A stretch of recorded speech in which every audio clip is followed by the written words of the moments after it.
E Jó, sentado em cinza, tomou um cálice para comer as pazes.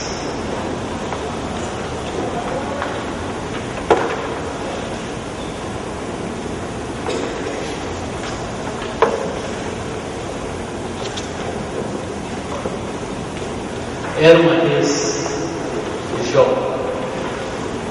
Era uma vez um homem chamado Jó. A fotografia desse homem é tirada logo no início do seu livro, particularmente com a descrição do capítulo 3 que nós acabamos de ler. Jó, àquela altura, Jó estava falido, enlutado, doente, abandonado, era alvo fácil de insinuações, de acusações injustas. Ele sofria fisicamente. Ele foi coberto de tumores malignos da planta dos pés até o alto da sua cabeça.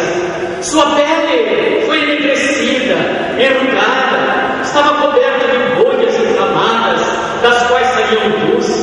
Sua dor era imensa. Ele não conseguia dormir por causa da dor lancinante, assim como não conseguia parar de chorar. Seus olhos estavam vermelhos e esbugalhados, seus ossos queimavam de febre, seu corpo, pele sobre ossos, apodrecia como uma roupa comida pela traça. Não tinha nenhum alívio no seu sofrimento. Suas noites eram longas, cheias de aflição, mas ele também sofria emocionalmente. O capítulo que lemos, e aqui já nos referimos, lemos na íntegra, é uma espécie de lamento de uma alma amargurada. Ele estava angustiado, seus sonhos e visões haviam se convertido em pesadelo e horror.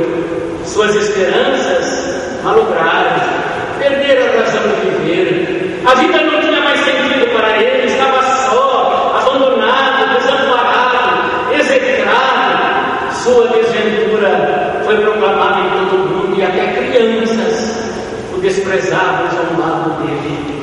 Sua honra e felicidade foram roubadas.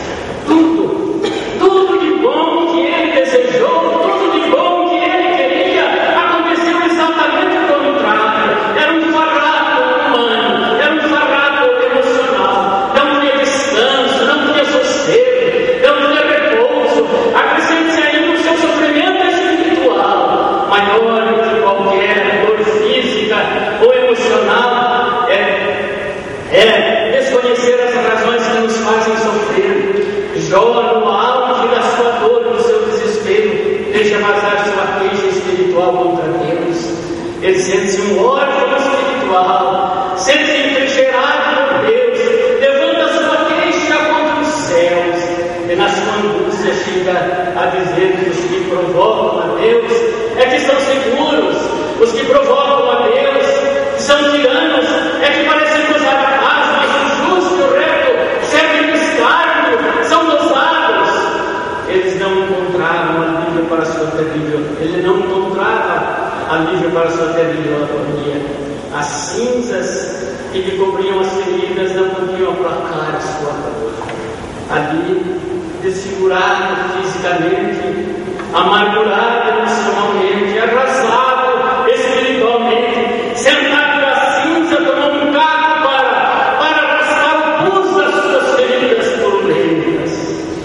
Jó teve a sua vida reduzida a essa miséria. Mas o que fazer nesse momento em que a vida se transforma numa grande dor? O que fazer quando a vida se transforma numa grande dor? A primeira coisa que nós ouvimos de Jó, essa experiência dolorosa da sua vida, é a primeira reação diante de tanta calamidade. Para Jó foi uma espécie de grito primal. Ou seja, naquele torvelinho de dor, Jó não apenas gemeu, mas escancarou a sua alma para gritar com toda a força da sua vida. Ele não ficou em silêncio, ele não ficou calado, ele não suportou nem o silêncio nem o calar. Não se encolheu com gesto de autocomiseração. Ele espremeu sua ferida existencial, ele espremeu sua ferida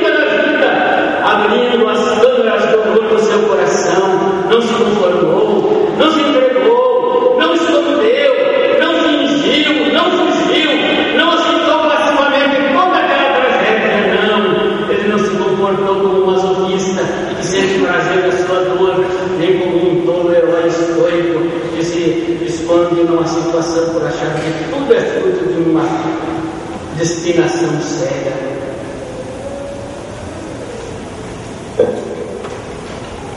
Não, Jó não tomou nem engoliu o milagre, um vinagre da dor.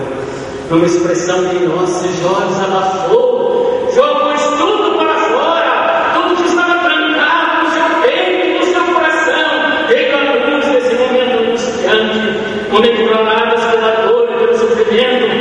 As pessoas escondem-se de preferência, como Elias, na caverna da autopiedade, ficam intoxicados pela revolta, engolem o veneno das suas tristezas, ao invés de vomitar o veneno para se limparem, engolem e se envenenam cada vez mais.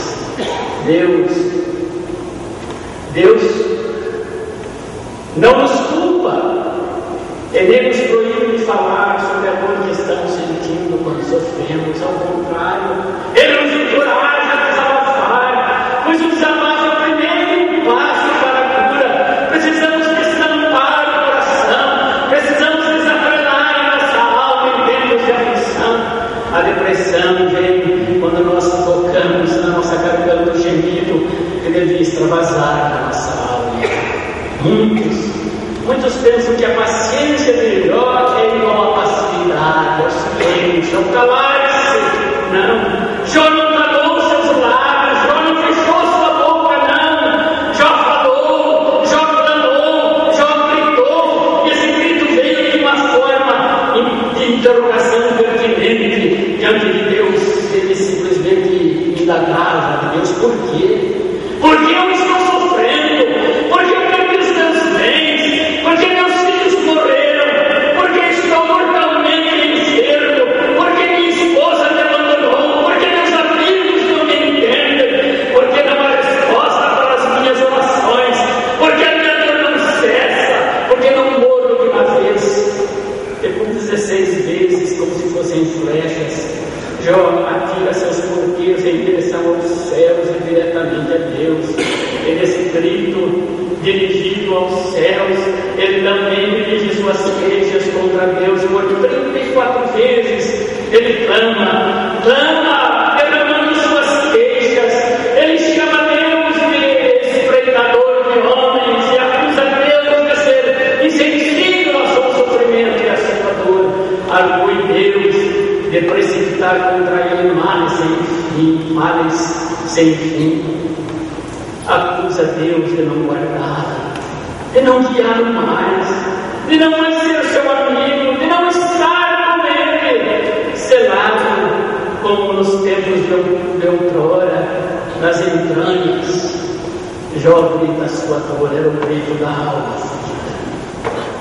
Quando a vida é uma grande dor, outra lição que nós aprendemos com Jó é que Deus parece silenciar, contrastando com o grito de Jó, mas tão gritante como o grito de Jó é o silêncio de Deus. Ele fala